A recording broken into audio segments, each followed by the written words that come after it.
문화가 강한 언론, 시민에게 힘이 되는 전남방송 인물 초대석 시간입니다.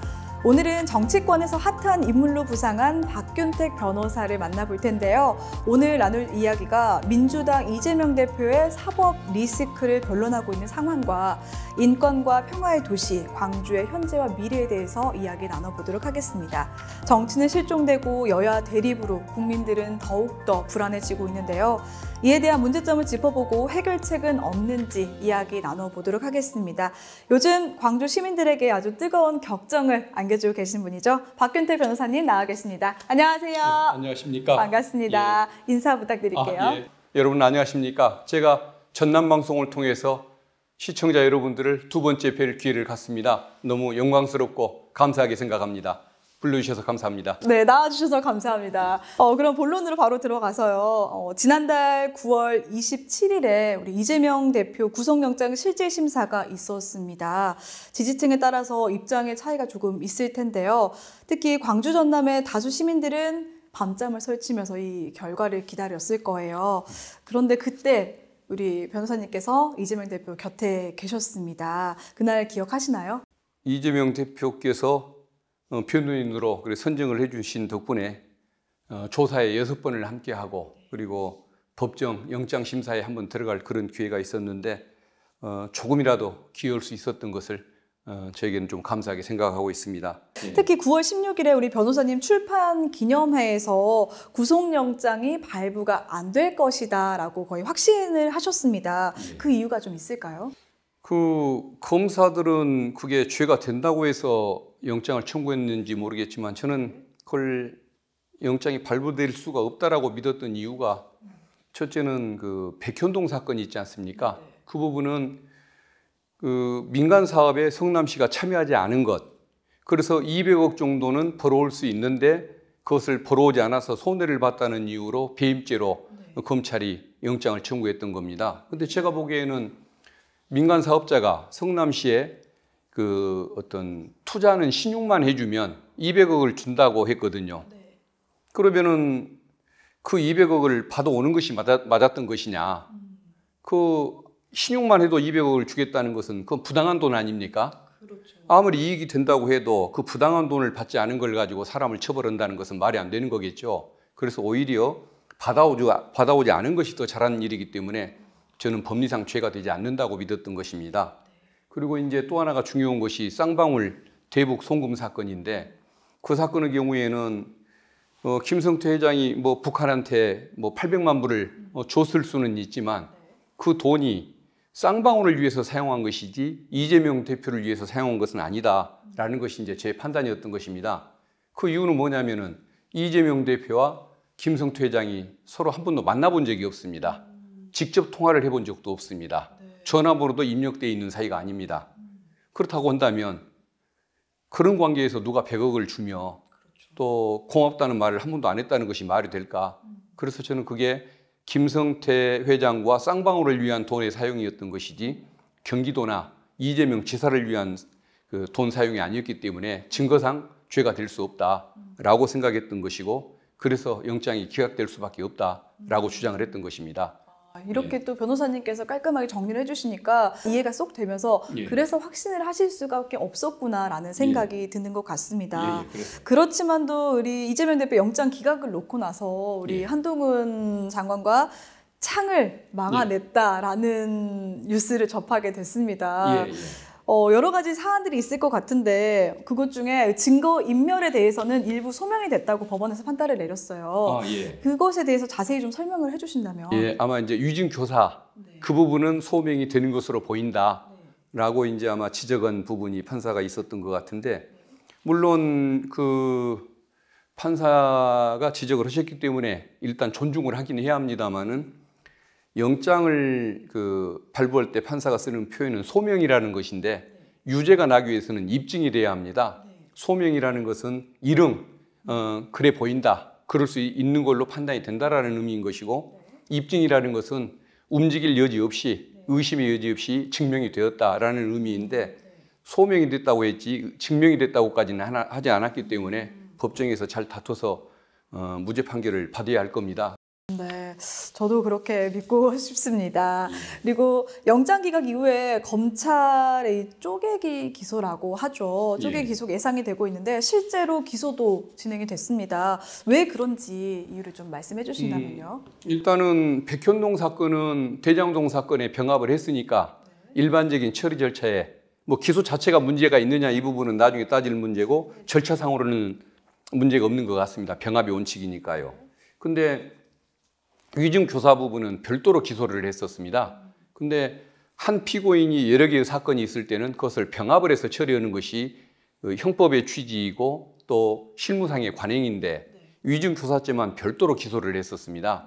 그렇다고 한다면은 그것은 여러 번 재판을 받으러 다니라는 것밖에 안 되는 것이고 그다음에 이 부분을 빨리 재판 결과를 나오게 만들어서 내년 총선에 영향을 미치게 하겠다는 거 아닙니까? 이건 그야말로 어떤 정부 여당이 원하는 그런 어떤 정치적인 그 희망 거기에 부응을 해준 그런 결과가 되는 것이기 때문에 이것은 역시 검찰의 정치행위라고 보는 거고 검찰이 어떤 처분을 잘못한 것이라고 믿습니다. 그런데 법원이 다행히도 두 사건을 병합을 해서 검찰의 잘못을 확인을 해준 것 같아서 당이라는 생각을 해봅니다. 그리고 최근에 이재명 대표가 당무에 복귀를 했습니다. 예. 현재 민주당은 당론이 조금 분열되어서 이 대표의 지도력이 약간 심판대에 올랐다라는 말들도 많은데요. 이 대표가 민주당을 어떻게 좀 이끌어야 될지 궁금합니다. 한 말씀 해주신다면요. 그 당무에 복귀하면서 최고위원회에서 제일 먼저 하신 말씀이 당의 화합을 강조하는 말씀을 하셨지 않습니까? 당이 아무리 뭐 서로 뭐 감정에 금이 있다고 할지라도 여기서 당이 분열한다면은 그것은 정부 여당이 원하는 모습이기 때문에 안 된다는 것이고 두 번째는 분열됐다가 내년 총선에서 큰 역사적 과오를 저지를 수 있기 때문에 통합의 길을 제시한 그 말씀이 저는 옳다고 봅니다. 그래서 이재명 대표께서 좀 통합의 리더십으로 민주당 당원들의 힘을 모으고 그 힘을 이용해서 윤석열 정권도 견제를 하고 그리고 또 어떤 민생을 좀 더 창조적으로 적극적으로 이끌어가는 역할을 해주셨으면 좋겠다고 생각해 봅니다. 변호사님에 대한 이야기를 조금 더 나눠볼까 하는데요. 검찰 퇴임 이후에 정치권에 입문하셔서 정말 숨가쁘게 달려오신 것 같으세요. 요즘도 정말 바쁘실 것 같은데 어떠신가요? 보니까 선거라는 것은 결국은 타인과의 경쟁이더군요. 저는 그렇게 남들과 경쟁하는 것에 익숙하지 않은 사람인데 그게 조금 힘든 점이 있고 그다음에 좀 너무 바쁜 것 같습니다. 경황 없이 움직이다 보니까 또 이렇게 좀 뭔가 실수가 하는 부분들도 있고 부족한 점이 많이 느껴지기는 하는 것 같은데 그렇지만 그 법률적인 그 영역을 넘어서서 지역 발전을 위한 정책이나 또 국가 제도 개선이나 이런 부분, 이런 주제들에 대해서 관심을 갖고 연구하고 또 추진한다는 것, 이 자체는 무지 즐거운 일인 것 같습니다. 그래서 좀 더 일찍 했었으면 더 좋았겠다라는 생각을 좀 해보긴 합니다. 이 일을 하시면서 점점 더 정의감으로 똘똘 뭉쳐지시는 것 같으세요. 요즘엔 특히나 광주에서 1인 피켓 시위도 한다고 들었습니다. 어떤 내용일까요? 지금 피켓 시위를 출근길에 아파트 단지 입구에서 시민들께 이렇게 직접 호소하는 내용을 얘기를 하고 있는데 일단 우리 광산 그 갑지역 전철이 지나갔어야 맞습니다. 광주에 관문인 송정역이 있고 또 호남대, 광주여대 두 개의 대학이 있고 또 우산동, 올곡동 서민들이 이용해야 할 사람들이 많은데 거기를 빼고 부촌과 부촌 사이를 연결해 놓은 이런 그 노선을 제가 이해할 수가 없어서 그 부분을 추가 확장 공사를 해야 한다. 이 주장부터 좀 시작해 보고 있는데 앞으로 지역 발전을 위한 주제나 또 윤석열 정부의 그 잘못을 견제하기 위해서 계속 1인 시위를 이어갈 계획을 가지고 있습니다. 아마 오늘 방송 이후에는 더 많은 분들이 알아봐 주시지 않을까라는 생각을 해봅니다. 그리고 특히나 이렇게 들어보니까 우리 변호사님께 광주, 광산이 조금 특별한 의미인 것 같아요. 어떤 의미가 있을까요? 광산은 제가 태어난 곳이고 부모님이 지금도 살고 계시는 곳인데 결국은 저를 길러주고 또 오늘의 제가 있게 만들어준 곳이 광산입니다. 그리고 또 저에 대한 애정을 가지신 분들이 제일 많은 곳도 광산입니다. 그래서 저는 광산을 사랑할 수밖에 없다라고 이렇게 늘 생각을 하고 있고 그동안에 이제 광산에 수많은 정치인들이 있었고 활동가들이 있었습니다만 그중에 저보다 유능한 분들은 많이 계셨을 거라고 인정하지만 광산을 저만큼 사랑하는 사람은 없었을 거다라고 자부하고 있습니다. 네, 들어보니까 정말 광산구 애정이 남다르신 것 같은데 아무래도 광산구 쪽에 더 많은 눈길이 쏠리실 수밖에 없을 것 같아요. 하지만 이재명 대표의 변론 때문에 어찌 보면은 홍보할 기회가 다소 적지 않았나 싶은데 이 점은 어떻게 좀 극복하고 계실까요? 예, 그렇지 않아도 저를 만나본 분들은 그렇게 응원하는 목소리를 많이 내주시지만 저를 모르는 분들이 너무 많이 계신 것 같습니다. 그래서 저를 좀 알리려고 요새 관심을 많이 갖고 있는데 그래서 좀 시민들이 많이 모이는 장소 여기를 찾아가서 한 분 한 분 인사를 드리고 있고 그리고 매주 토요일 날 오후에 지역을 돌면서 그 정책 토론회 개최하고 있습니다. 그때 좀 시민분들 많이 참여하시게 해서 제가 어떤 그 지역 발전에 대해서 어떤 관심을 가지고 있고 여러분들과 어떻게 함께하고 싶은지 그렇게 설명도 드리고 또 아이디어도 듣고 그러는 자리를 그렇게 마련하고 있는데 계속 접촉 기회를 넓히려고 그렇게 맘먹고 있습니다.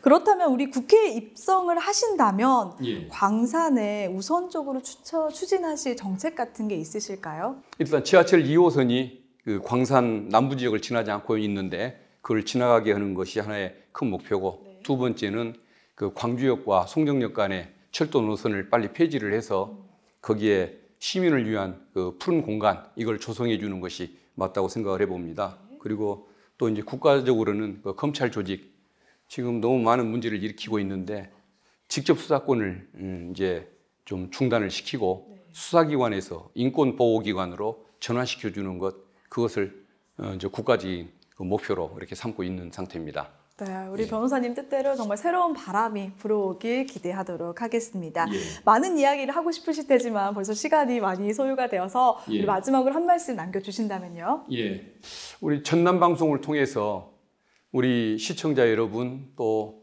광산 구민 여러분을 뵐 수 있게 된 것을 너무 감사하게 생각합니다. 지금 나라 상황이 너무 어렵습니다. 힘드실 겁니다. 그렇지만 좀 더 견디시면 좋은 시절이 올 거라고 믿습니다. 제가 여러분과 항상 함께하는 사람이 되도록 노력하겠습니다. 감사합니다. 네, 긴 시간 함께해 주셔서 감사합니다. 예, 감사합니다. 네, 내년도 총선을 앞두고 인권과 평화의 도시 광주 시민들은 민주당의 대담한 변화를 기대하고 있습니다. 또한 지역 정치권의 대대적인 교체를 원하고 있는데요. 이런 상황들에 대해서 이재명 대표의 변호인 법무법인 광산의 박균택 변호사님과 이야기 나눠봤습니다. 함께해 주셔서 감사합니다.